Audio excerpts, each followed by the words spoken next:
আসসালামু আলাইকুম। আমার নাম জুয়াইরা রহমান। আবৃত্তি করছি কবি আলমা মাহমুদের 21 ছড়া কবিতাটি। ফেব্রুয়ারির 21 তারিখ দুপুর বেলা রক্ত বৃষ্টি নামে, বৃষ্টি কোথায় বরকতেরই রক্ত। হাজার যুগে সূর্য তাপে জ্বলবে এমন লাল যে সেই লোহিতে লাল হয়েছে কৃষ্ণচূড়ার ডাল যে।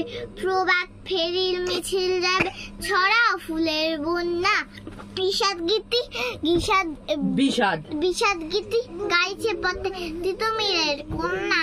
চিনতে নাকি সোনা ছেলে ক্ষুদিরামকে চিনতে রুদ্ধশ্বাসে প্রাণ দিল যে মুক্ত বাতাস কিনতে। পাহাড়তলির মরণ চূড়ায় ঝাঁপ দিল যে অগ্নি।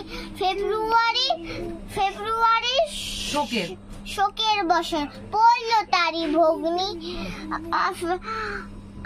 প্রভাত ফেরি আমায় নেবে সঙ্গে, বাংলা আমার বচন, আমি জন্মেছি বঙ্গের ধন্যবাদ।